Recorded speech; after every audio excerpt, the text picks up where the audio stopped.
Here we're diving on the Thistlegorm, which is a wreck in the Red Sea at the southern tip of the Sinai Peninsula. It was a British ship which was sunk in 1941.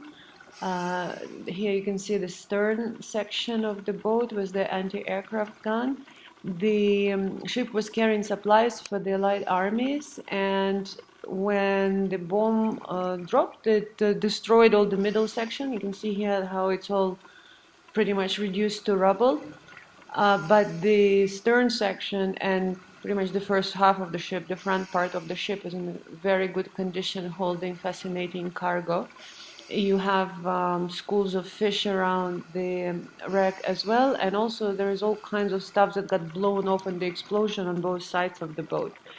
In this video, I'm going from the stern section towards the bow section along the boats here through the passageway, and also then going into the holds to look at all the various cargo that was on the ship.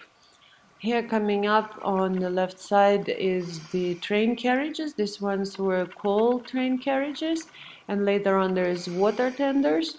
There were also locomotives, but locomotives were further towards the stern and they got blown off, and actually you can see them on the bottom next to the ship in the sand. Further down, right in front there, you can see these water tenders, and more towards in the middle of the ship the entrances to the cargo holds, and in the cargo holds there is motorcycles, trucks, all kinds of ammunition, all kinds of spare parts, gum boots, and all sorts of things, and I have that a bit later in the video. Here, this is the water tender, and then you can see that on the port side, the water tender and the part of the deck cracked. Of course, with the time, the wreck already been there 75 years, and with the currents and also with the boats mooring directly to the boat, the dive boats, it doesn't really help. So the boat is starting slowly to disintegrate. Now moving towards the bow of the ship, you can see here the stairs and then the entry into the bow section, some coral growth and lots of various reef fish around it. As I mentioned earlier, you can see here that the dive boats moorings are attached directly to the bow of the ship. Apparently at some point they were trying to build moorings separately, but that somehow didn't work out. Here are the chains for the anchors, and I'm going all the way to the bow and then a little bit into the front of the boat. When we were diving, the visibility was not crystal clear. I've seen some pictures and videos where it's really crystal.